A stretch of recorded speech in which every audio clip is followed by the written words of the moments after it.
together on the Ruby. Usually we see concussive blast on that or a tank emblem, but this time it's a pull yourself together. This is a Ruby that really wants high uptime with the ultimate. At the same time, I think Elpizo is banking on the thought that he might be taken down more often than he would like, so that he'd be respawning more frequently. Not to mention the flicker. He's going to use that flicker very aggressively down bottom. It's a fighting game between Renegade and Renzio. Again, it's clear that the Tyroth has an advantage. Yeah, and we're going to see that pressure there. So in the top lane, both gold laners should be fine, but you know, you made a good point here too, and also you have to take note as well, both junglers running the jungle emblem here, still going to be very objective based for each other. Now with the two roamers, the way that they play, I mean, we've seen so much of Chaknu. Elpizo on the other hand, like you said, matching him with the pull yourself together. Again, Grok is one of those heroes where you can force the situations here, and like you said, Elpizo probably knows that his job is literally to get those I'm offended pulls off. He's probably going to go down, then he needs to join the fight after going down. Yeah, I'm expecting more of Omega to go for the proactive plays and then next evos to counter-attack.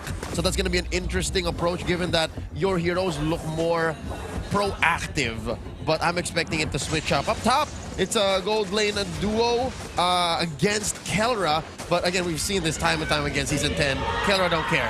Yeah, Kelra's going to be just comfortably up here.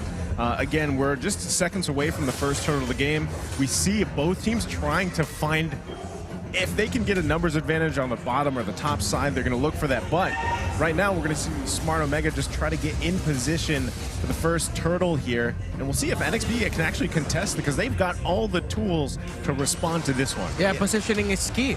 Look at that. No! Renegade walks away with about 5 HP and a huge sigh of relief as he survives, but it's not going to be the same for Yelly Hayes unless he claps back. First blood drawn by Renzio, dances along, and the shield's provided by the real revelation. Now it's Kaizen running back. Oh no! He sent the Valhalla by the Bowman. Ryzen going ahead, taking his purple away. Elpizo, what's he gonna do? Renegade back in the action, can only stare.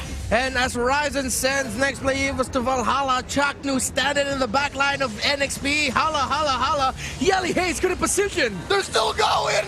Elpizo, just at the peak of his performance because Yelly Hayes was about ready to clap back as well. Kaizen says, nah, let's not do it. We need the purple. But all this time, Ryzen was taking that turtle. And as well, a gold buff. Renegade is getting overloaded. He's not ready to fight 2v1s. Yeah, and again, positioning it's so key. Chaknu was first to the back line of nxpe. He knew that at that situation, there's not a lot of damage. There would be a massive threat to the Grok at this point. So he stood there and waited and forced Yelly Hayes into that scenario of using the real-world manipulation right away. But it wasn't the best time. Omega with Itomax knowing that also Elpizo positioned closer to him. Itomax just said, all right, but look at your backline. Who's peeling for your Eve? Got nobody. Itomax just flew and was able to drop down some great damage. Not only that, but big damn, right? And the thing is, too, like I was mentioning, when you have this Grok and you're fighting in those little areas, those spaces. Those back alleys. Those back alleys into the jungle, you know, you don't... the wall, the Guardian's Barrier is going to be just cutting you off, and then you're at a huge disadvantage in those kind of small positions. So that's why this Grok is so effective here, especially early on. But already 4 minutes of the game, Omega has a 1K gold lead. Let's take a look at the items. Looks like Elpizo might be on the way to... I was thinking about building an Oracle, but there's a lot of routes that he can go for there. Only full build item I'm seeing right now, Clock of Destiny. You also have the Corrosion Scythe on Kelra and the Wind Talker on the hands of Donut. And Tiger-mounted crossbow-wielding Donut actually is ahead by about 200. Oh! We just caught that! Ryzen, heavy spin, the wall equals the death. Yeah, and there's a clap back by nxpe. Finding himself right. Chaknu gets him! They're still going! Donut! Oh, survives. There's a Guardian's Barrier. Keeps him out, but gets away anyways.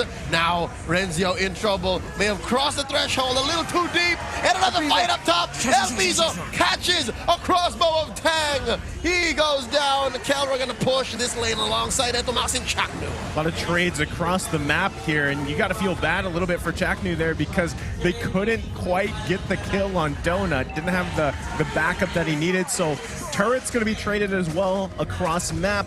Next turtle of the game is up, and we see both teams making their way here because that's the next big focus, but already Smart Omega in a good position for this one. Despite nxpe was going in first. Gonna go ahead, pop the RWM. Chaknu does not engage quite yet. Guardian barrier set up. Wow. Elpizo secures it. Interesting turn of events here, but again, nxpe was happy to take that major objective 1-1. Yeah, you saw Ryzen couldn't even get close. Kaizen with a perfect heavy spin to keep the Ballman away from just being able to do anything. Great zone out there. Yeah, Kaizen got the... Well, wasn't able to secure the turtle, but at this point, that's fine. At least your team got that turtle. Yeah, again, you know, good position usually when there's a Ballman on your side because you have the combination of the ultimate plus the retribution, but you just answer it with a heavy spin. You push them out, you let the team handle the turtle, and that's what they did. So now it's evened. I mean, across the board, nxpe has even that early lead that Smart Omega had, but now the focus on the bottom side. Could be a kill squad, but Chaknu pops the wild charge to get out of dodge. Kaizen had very, very evil plans. He wants to go ahead and sandwich somebody. Oh, there it is, the headbutt into the flicker. nxpe gets out of trouble, and it's Kaizen using his ult to do the same. Man, okay, what Etomax did there was nearly close to incredible. Okay, no, that was incredible. He just found a small gap, a tiny window of opportunity to be able to flicker behind Kaizen safely so that he wouldn't get pushed away. That was such a very small hole to thread the needle through, but Etomax found it. Yeah, and you know, again, they got to play around those heavy spins here because what we're seeing is just Kaizen wants to find moments where he can get that numbers advantage because this is the same situation from game one where a lot of the times it's going to come down to the objective fights. I mean, we're seeing kind of these low kill games, game number 2, game number 1, but those objectives, both teams have pretty much an even, I would say an even chance at winning those fights, but still, it's coming down to these two roamers. Meanwhile, both gold laners, once again, just having a good time farming up, and we'll see how that scales in. Oh, Elpizo catches quite a bit. It's Kelra who puts the nail in the coffin. That's going to be a duo kill between nxpe and Kelra. Now transitioning into the turtle. Chaknu making sure nobody comes in with no funny business. This is Ryzen taking the turtle. That's 2-1 so far. Omega keeping it up. I'm wondering if they're looking for a power spike because the conversion isn't through the roof quite yet. No, not just yet. It's still close enough that next play evos might be able to punish a call by Omega, but look at Etomax. Oh, he does the same thing again, but this time they're gonna clap back. There's a feathered airstrike. Ryzen spinning around. Can they get enough damage in? Lethal counter answered by the RWM, but they are going in. A controlled approach. Renzio drawing a line between Omega and their opponents. 4v5 here. Next play evos does not want to engage. Kaizen was able to find it, but Omega found a way to turn it around. So now it's still Omega slightly in the lead again. Omega just needs to play sharp at this point, be able to answer the right moments, what next play evos throw at them. 100 Strike Dominant Size is the build for the D-Roth. It was a Athena Shield as the first build item by Elpizo to reduce the damage of that Farsa. You see a Demon Hunter Sword on the hands of Kelra. Meanwhile, the Irithel already up to a Berserker's Fury. Yeah, I think, you know, I got to give it up to Donut. Despite him not having anything in kills or assists, he's doing a great job farming, keeping up with Kelra, who has 2 kills and an assist. So, I mean, gold is pretty even across there because he's going to be crucial as the game progresses. And right now, we see them just trying to hold on to turrets because nxpe is the only one with a turret down on the bottom side. Omega looking to make some plays. Oh, Chaknu checking if he can find and engage. nxpe makes the call. All in hopes for Kelra to take that tier 1 down bottom. Yeah, great zone out and call there by Omega. Let's see if Renegade will be able to clap back up top to get the top down pick. bottom! Off cam! It's just marksman and marksman violence up top. Let's switch it over. XP laners dueling this time around. Renegade goes back. I think no one expected that to happen. I was watching the minimap, man. Yeah. Yeah, Donut and Kelra just said, all right, you want to fight? You want to fight? Let's go, bro. They both went, and they both went. It's a good impression. Yeah, I wonder if that's how they sound. Spoke for both of them. Yo, let's go, bro. They were saying the same thing. Yeah. Same thing, same art, same storyboard. And now, I mean, again, with the here we go. Lord is up, first one of the game. I mean, in terms of objectives, it's pretty even across the board, despite Smart Omega having a very minor lead here in the gold. Either way, again, it's going to come down to who grabs that setup that they're looking for, whether that's Alpizo, whether that's the Mamba, Chaknu here. But we're going to see them still kind of focus around both lanes. Even the mid lanes are still up with their tier 1 turrets, so the space here is kind of limited for both teams. But here we go. They can force this. Renege's not here. He's way too far. The Dairoth Lord currently at 3/4 of its health. This huge bush here. The eastern side of the river bush taken control of by Omega, but here comes the Hitman making his way towards the fight. Chaknu puts up the Guardian's barrier. Might call for a reset on the Lord. You see that? The Lord teleported right underneath the Guardian's barrier there. Interesting interaction. What happened? He doesn't mind the wall. That was freaky. I will be honest. Oh, wait! There's the wild charge forcing Alpizo to get out of there alongside the feathered airstrike. So that's 2 key ults from Omega spent. I wonder if nxpe evos can capitalize. Once again, you at home are watching now one of the national dances of the Philippines, the MLBB Lord Dance, courtesy of the Filipino players and teams.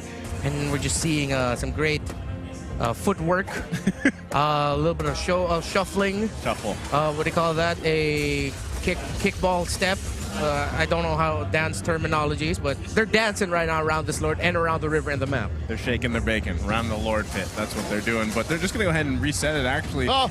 Lord's dancing, too. Yeah, the Lord. A little bit of a cha-cha coming out from the Lord. So first he just teleports, and then next time he gets confused and inside his own lair. Yeah, next thing you know, we see that mostly made out of water Lord just start twerking. Oh.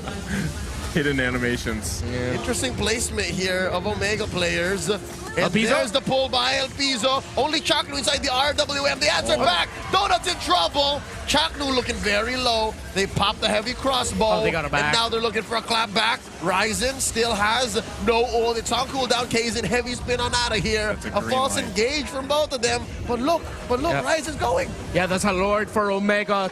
Costly there by nxpe. Crossbow attack available for Keller. Will he pop it? Oh, very savage. He takes to the skies. Go, He Yelly gets Hayes! one. Can he get another? Yelly Hayes survives. And all this time, Ryzen never let go. See, that's the dangerous thing going against Kelra, is even when you think, okay, he's not gonna do this. He does. He'll do it. And again, that's why he is called the Filipino Savage. I mean, just the way that he plays here. So now they're going to be marching down the mid side. They did secure the Lord. And this is where Smart Omega wants to punch in some turrets and get into the base of nxpe. But they do have great clear potential. nxpe should be fine with this. Actually, it is a little bit of a beefed up Lord here. 13 minutes in the Luminous. Whoa there. Still confused, though. All All part of the plan. Yeah. So we saw a Walk the Lord back in MPL Philippines Season 8. That's a Twerk the Lord. Yeah. Brought to you by Smart Omega. Still going. Oh, wow. Look at this. They're taking advantage of the delayed Lord by making sure that the enhanced minion waves get pushed in. Yes, that is Smart Omega. That is 200 IQ. Such a Smart Omega play. 3 Guardians barriers by Chaknu used to delay minion waves and leverage the minion waves better in favor towards them. That is a Chak Mamba highlight. It's not the usual setup, but that's a highlight for the Mamba. There's a pull-in. Alpizo's offended. Omega's Etomas catching quite a bit. And Kelra takes in the skies. Down goes Alpizo. He's not done. Rezio jumping in, helping confirm another kill. Down goes Yelly Hayes. And now the turret's going to follow. That's an inhibitor down bottom. Take it down mid as well. Up top's going to be next. Oh, they're just waiting for another wave. Man, again, so they're going to... Are they going to lose this turret as well? They're still going in. All right, Joe. Conceal play. And Kaizen comes in. That's the power of nature. Anthem off with another feathered airstrike. Renegade gets taken down. Kaizen's going to be up next. Can Kelra fly? Doesn't have to. Alpizo here struggling to defend. Down goes one more. They're waiting. Chaknu survives. Minion waves. Oh, Lordy Lou. This is going to be trouble. Down goes Alpizo as well. They're holding on. They're still alive. Donut's still doing it. Dodges the feathered airstrike barrage. Minion wave again. There's still some hope here. A lot of damage coming in from nxpe evos. That base is still standing. Renzio still alive. And we have to reset. What a defense by nxpe evos. They hold on. Donut finding the hole in the attempt of Omega's offensive. Holding on as long as they could. Minions only was the call, and defend is what they got. nxpe evos are still in this. The dream of a sweep still alive, but it is a huge mountain to climb as Omega have closed, or they're getting there, an 8,000 gold lead over nxpe evos. Yeah. The turntables here, right? I mean, this is an 8K gold lead for Smart Omega. The next Lord is going to be up here. The question is nxpe in a good form to actually contest this? They're going to have to work closely with it and make their decisions down to the T, because also Renegade is still going to be in the bottom. He might join for this fight while they let Smart Omega go ahead and push and pull and dance, start this Lord dance here that we're used to seeing as everybody gets in position here for the next Lord. As amazing as that defense was, it took quite the toll on nxpe evos. Nothing comes for free. At the end of the day, it's still Omega way ahead, about almost 8,000 gold, and all the inhibitors down for nxpe evos. So there's a lot that they have to do. They have to manage the waves. And wild charge, knock it up, Donut. They flatlined that young man. That arrow that was down. Yelly Hayes gonna be up next. The RWM shield not gonna be enough. That's 3 defenders left for nxpe evos. And now Kazin heavy spinning on out of there. Kelra hitting him, and this might be it. He takes to the air. The Panther retreats into his base, and now it's just 3 of them left with some minion waves crashing in. Can they do it one more time? Another miracle defense. Is it in the stars for nxpe evos? The answer is no. Omega evens the odds. We're going to game 3.